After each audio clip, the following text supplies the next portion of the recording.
Guys है बेलुकासम्म duty पऱ्यो भने चाहिँ एकदमै गाह्रो हुन्छ क्या। अनि मेरो चाहिँ 9 बजेसम्म ड्युटी थियो।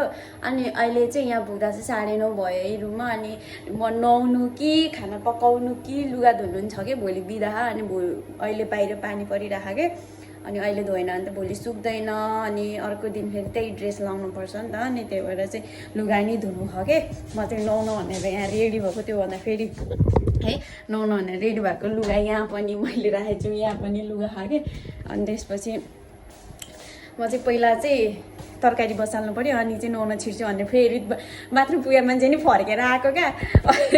अनि यहाँ चाहिँ मैले यहाँ चिकन चाहिँ उमालेको छु अहिले हल्का पानी बोइल गरेर अनि फ्राई गर्न सिटी लगाउनु भनेर। अनि यहाँ म चाहिँ यहाँ मसलाहरू रेडी बनाउँदैछु। धनियाँ है एकचोटि किन्यो भने 300 जति पर्छ क्या धनियाँलाई। अनि 300को त लगभग मासु नै आउँछ कि लगभग 4-5-6वटा त्यो फिलै आउँछ कि चिकन है।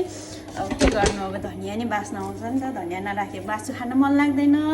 अनि त्यसरी फोहोर नि फाल्नु मलाई चाहिँ मेरो यति धेरै फोहोर छ क्या। यहाँ 2टा प्लास्टिक भरेको छ कि आज प्लास्टिकको फोहोर फाल्ने दिन हो नि त। 2टा प्लास्टिक भरेको छ प्लास्टिकको फोहोरले। आज म यहाँ यो बसालेर अनि फोहोर फालेर नुहाउन गइहाल्नुपर्छ, सिटी लागिरहन्छ है। गाइस तपाईँहरू कसरी यो के अरे ढिलासम्म ड्युटी भयो भने चाहिँ लास्टै झ्याउँदो रहेछ। अझ मैले भात बिहान पकाएको थिएँ कि बिहान पकाएँ। बिहान चाहिँ तरकारी मैले आलु र क्याप्सिकम बनाएको थिएँ। अनि त्यही भएर धेरै पकाएन कि मैले त्यो चाहिँ 2चोटि खान अलि मन लाग्दैन नि त। अनि त्यही भएर बिहान मात्रै खाइसक्यो, थोरै बनाएको भएर। अनि अहिले चाहिँ मासु बनाउनु पऱ्यो। अनि त्यसपछि बिहान र अहिले खानालाई। अनि त्यसपछि भात चाहिँ अहिले सकिन्छ बिहान बनाएको। फेरि बिहान भात बनाएर अनि अहिले बनाएको मासु र बिहान भात खानुपर्छ। यो टमाटर नि 2-3 पर्छ। 2चोटिमा 3चोटि बढी चलायो भने मैले 3 चोटिसम्म चलाउँछु कि है। अनि त्यसपछि अदुवाहरू पनि नराखे बास्न आउँदैन।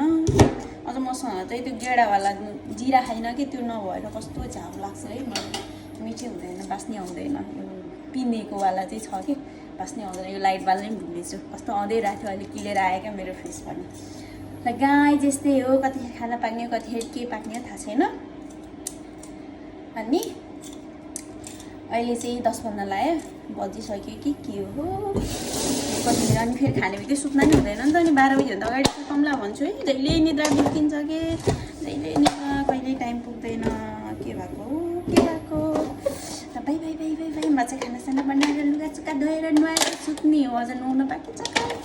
लुगा त मेरो त है यतिखेर त 4वटा हातखुट्टा भइदिएको, खुट्टा त 2टा भयो, काफी चाहिँ 7 यसो गरेर काम गर्ने थिएँ क्या।